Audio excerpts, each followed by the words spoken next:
The Death Star is one of the most well-known icons of the Star Wars universe, but despite its fame, I bet there's a lot you don't know or maybe haven't even wondered. For example, and this is one you've probably heard discussed if you get a big enough group of nerds together, how does the Death Star's gravity work? Does it pull towards the bottom of the station or towards the core? We've got answers for all that and more in today's video.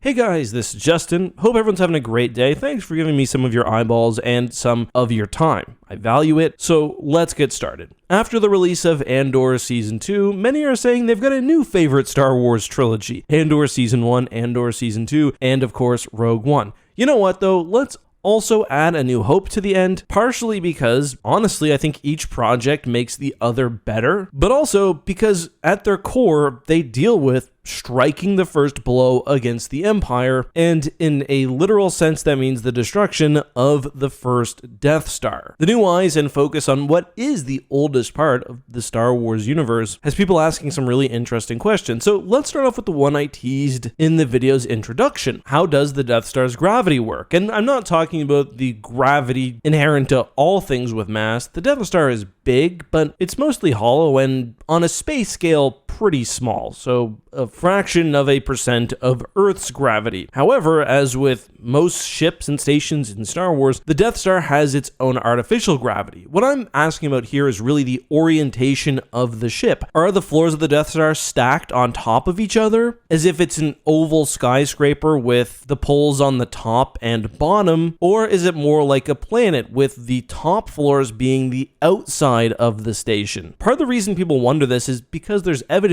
for both. For example, we see that the Death Star is covered by a cityscape complete with towers, indicating that the highest levels of the Death Star are those on the outside. However, when we see vessels approach the Death Star, they fly in and land on a hangar which is perpendicular to the station's axis, indicating that the floors go top to bottom. So is there a good answer? Well, this is one that I always wondered as a kid watching the movie, even growing up, so I'm lucky now that I've got all the resources at my fingertips and I'll answer it for you all. The best explanation I've found of this comes in the West End Games Death Star Technical Companion. Now, this is no longer strictly canon, and even in Star Wars Legends, many of these early role-playing books were not necessarily authoritative, but they also ended up shaping the rules of how the universe actually worked. So the Death Star used several different directions of gravity. Obviously, if it were a natural object, without the artificial generators, it would have pulled things towards the core, but that's not the case. However, for most of the station, gravity did function as it would on an ordinary planet. That's because much of the livable or usable area of the Death Star was within the first few kilometers of the surface. You can basically imagine the Death Star being covered by square plates, including at the top, the cityscape, then what you can imagine to be subterranean levels towards the station's center. Each hemisphere had 12 city blocks, with transport being facilitated by train, elevator, and a variety of other means. So generally across the Death Star, the average person would feel a gravitational pull towards the station's center, like a planet. That's not at all how I imagined it growing up. But how then do we explain the sequence in, for example, A New Hope, where we see the Millennium Falcon land on the station with a gravitational pull towards what would be the South Pole? This is also explained, but I'll get there in just a second. I do want to do a brief sponsor segment. I've got to thank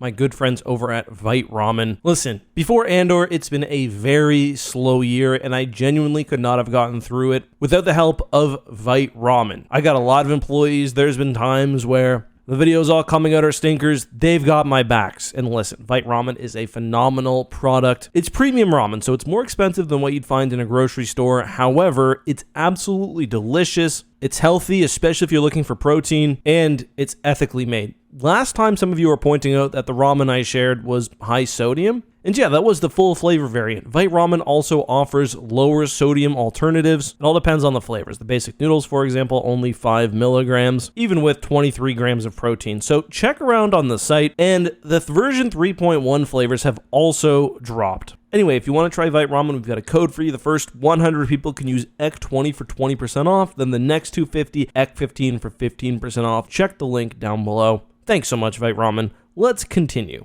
So, gravity on the Death Star's hangar bays. How does it work? All hangar bays were built perpendicular to the Death Star's core, so ships would appear to be flying straight into the Death Star. Most of the corridors immediately surrounding the hangar were also built with this gravity orientation, unlike the majority of the station, which had a gravity towards the core. You have to remember, in Star Wars, gravity manipulation technology is extremely common, with even small vessels being capable of generating artificial gravity. So the hangar bays and the areas around the hangar bay had a specific gravitational orientation, and that switched as you moved into the rest of the station. How did this happen? Well, the technical companion also explained that most of the gravity switches were actually facilitated by turbolifts. As the lift moved, it would basically rotate. The artificial gravity would rotate around it. It would generally not even be noticeable unless you knew what you were looking for. So basically, they had complex elevators which could spin around. That would be the same with the trams, and presumably they could even, with long enough hallways,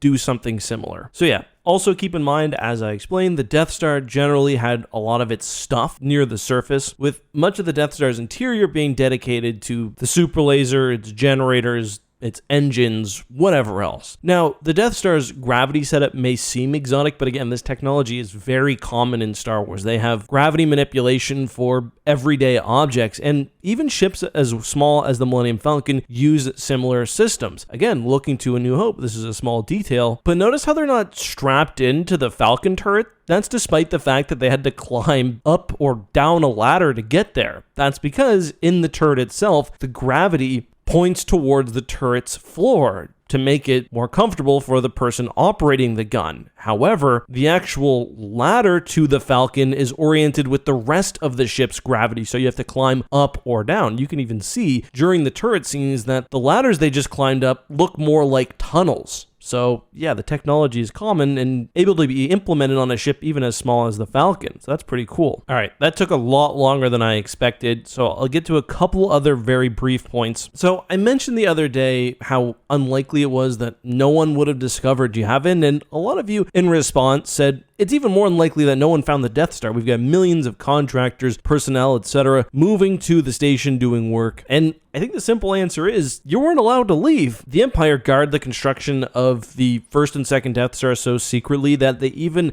had artificially maintained hyperspace lanes through the use of gravity boosters. That was extremely rare, but if they were willing to do that, literally brute forcing hyperspace lanes open, I think they were probably also saying, if you're working or serving on the Death Star under construction, you're not leaving. And we do learn a bit about this in novels like Lost Stars, where even Imperials are surprised about the Death Star's reveal. I was going to talk a little bit about the targeting computer after posting this meme on Twitter today, but I saw a really nice video from a YouTuber called Ben from Canada, so I'm going to just link that down below. The last thing I wanted to mention with the Death Star is something I don't see talked about a lot. It's this brief shot from Rogue One where you can actually see a Star Destroyer docked with the station. I always thought that was so cool. Less of a question that people have had, but something I like to point out whenever I can. Anyway, if you have more Death Star or Star Wars questions, please leave them below with the hashtag AskEck. That's all I've got for now, though. Make sure you follow me on Twitter for more stupid memes as well. Till next time, see you later.